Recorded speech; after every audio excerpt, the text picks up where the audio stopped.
Audition script perform करताना खूपशा नवीन ॲक्टरचा हा problem होतो की त्यांची स्क्रिप्ट फ्लॅट वाटते, त्यात काही व्हेरिएशन्स वाटत नाहीत. तर ही व्हेरिएशन्स कशी आणायची?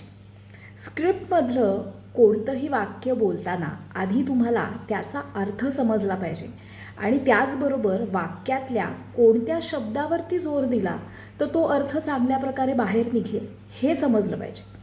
उदाहरणार्थ एक वाक्य घेऊया. आज भारतातल्या प्रत्येक तरुणाला ॲक्टर बनायचं आहे. आता वेगवेगळ्या शब्दांवरती जोर दिला तर कसा वेगळा अर्थ बाहेर निघतो हे मी तुम्हाला दाखवते. आज भारतातल्या प्रत्येक तरुणाला ॲक्टर बनायचं आहे म्हणजे मी वर्तमान काळाबद्दल आजबद्दल बोलते. आज भारतातल्या प्रत्येक तरुणाला ॲक्टर बनायचं आहे. आता मी भारत देशाबद्दलच्या तरुणांबद्दल बोलते. आज भारतातल्या प्रत्येक तरुणाला ॲक्टर बनायचं आहे. इथे मी प्रत्येकाला हे करायचं आहे हे सांगते.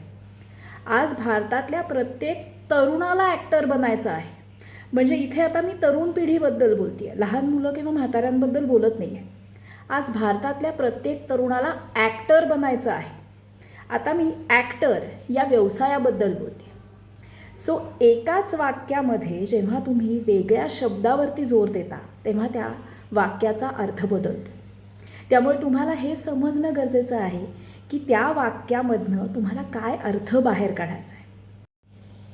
तुम्हालाही ॲक्टिंग शिकायची असेल तर मला तुम्हाला इन्व्हाइट करायचं आहे माझ्या 99 रुपयाच्या ऑनलाईन ॲक्टिंग मास्टर क्लाससाठी. या व्हिडिओखाली कमेंट करा मास्टर क्लास म्हणजे मी माझ्या 99 रुपयाच्या ऑनलाईन ॲक्टिंग मास्टर क्लासची तुम्हाला लिंक पाठवेन.